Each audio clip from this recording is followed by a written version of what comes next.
Here is Krishna Paakezah, a blue ink. Let's jump straight to the end with my opinion on this ink. This is a super sheening blue ink, which can get to frequently look like a purple because of its amount of shading, but it comes with the sheen issue of the forever smear. I have to be careful about my notes because it easily reactivates just from the moisture in your skin if you drag your hand across it, so beware. There's never any tone variation as the pen or paper changes.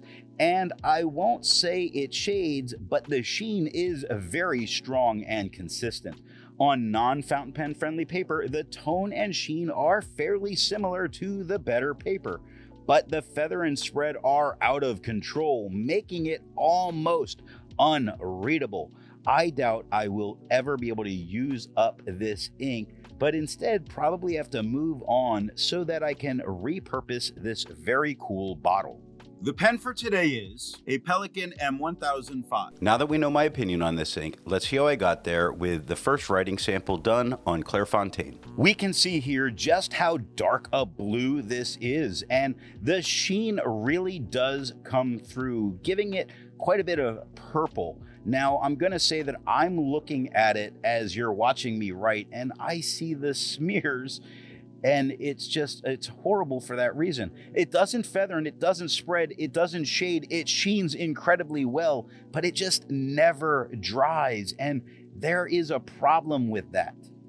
Looking at the back of the page between the wiggling fingers, you can see a couple spots that I'm going to point to where the ink did get a bit deep into the paper, meaning, we might be seeing some bad things coming. Let's take a look at some other inks from the same manufacturer. Here is Krishna Azalea.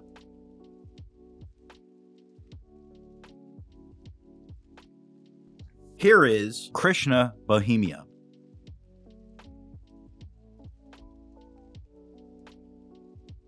Here is Krishna Brown Pink.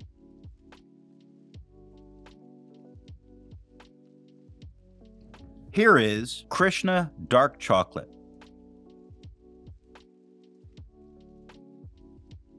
The next writing sample is done in a Portage reporter's notebook. Here we get the same tone as the Clairfontaine. Now, it does feather and it does spread. It spreads much more than its feathers. The feathers are really small and around kind of consistently. It's the spread that's the problem.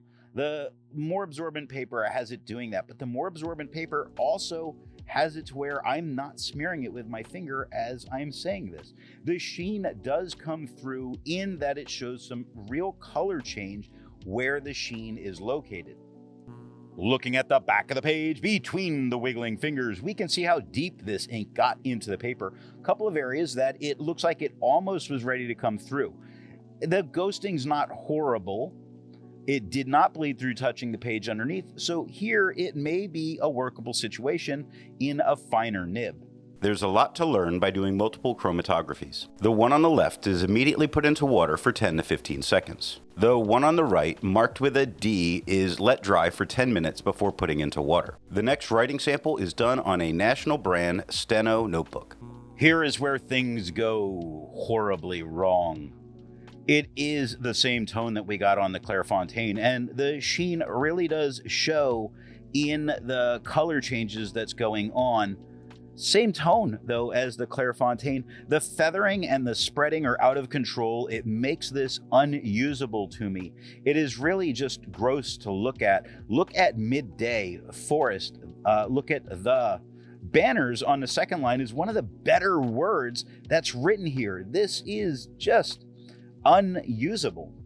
Looking at the back of the page between the wiggling fingers, we see how deep this ink got into the paper really consistently. Shows why it feathered so much. It is not good. You could not write back here. However, nothing got through bleeding to the page underneath. Resistance tests are done to see how this ink can be expected to perform on the page, and more importantly, how hard it may be to clean from your pen. The smear is allowed to dry for 3 days before testing it. The highlighter is on the top left, pen flush is on the top right, 1/3 bleach solution is on the bottom left, and water is on the bottom right. The next writing sample is done in a Rhodia notebook. We see here that it really does stand out without any kind of an issue on the quad rule, so that's good. But if you are a student taking notes with this, the fact that you could smear it later could become its own problem. Now, it's the same tone as it was on the Clairfontaine. It doesn't feather, doesn't spread, it does sheen like a monster. So I'm not going to say that it's shading, because it's the sheen that really does take over.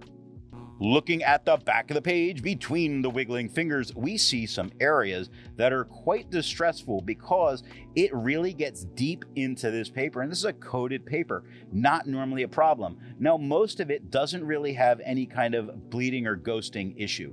Nothing touched the page underneath. I just think you'd need to use a drier, finer nib in order to not ruin such good paper. With over 1,000 inks reviewed, let's take a look at some color comparables. Here is Krishna Paakezah.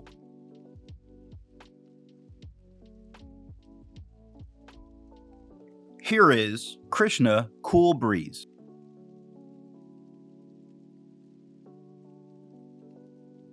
Here is Krishna Freedom Blue.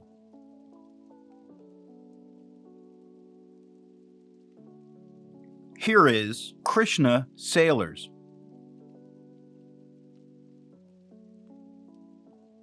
The next writing sample is done in a composition lab notebook.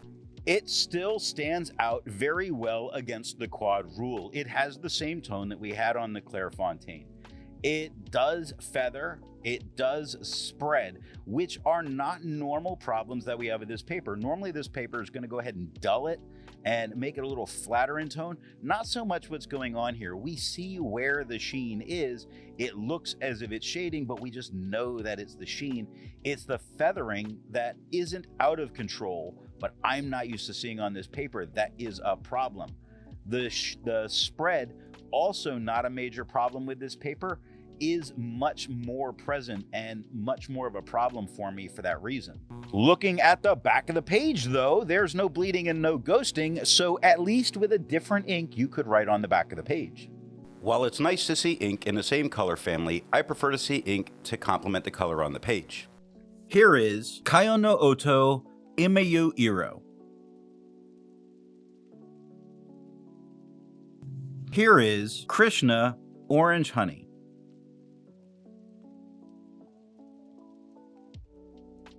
Here is Krishna Grenade.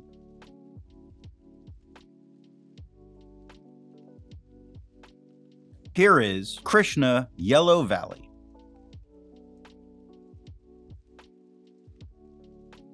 The last writing sample is done on 20-pound copy paper. Here in tone, it really shows the blue with none of the sheening, so it looks like it's a completely different ink. I assure you it's not. The feather and the spread are wildly out of control, making this really unusable. And who cares about the sheen or the shade when the amount of feathering and spreading that's going on is this disgusting? Now, looking at the back of the page, between the wiggling fingers, I have no idea how this did not bleed through to the page underneath. It has come, almost entirely through on almost all of the writing, but somehow it didn't bleed through, so I guess it has that going for it. So what nib and pen do I think are going to give the best writing experience with this ink? This Pelikan M1005 has a very wet medium and really shows off the sheen on all the papers.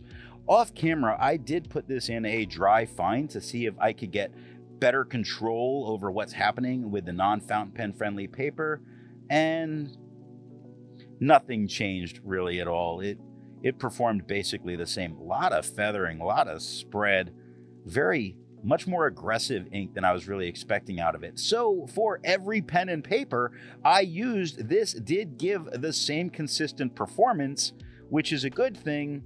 It means it's a dealer's choice, and it doesn't seem to matter which pen you put this ink into. Just make sure that, you try to test those papers before you just go writing all over your journal and possibly ruin things for yourself.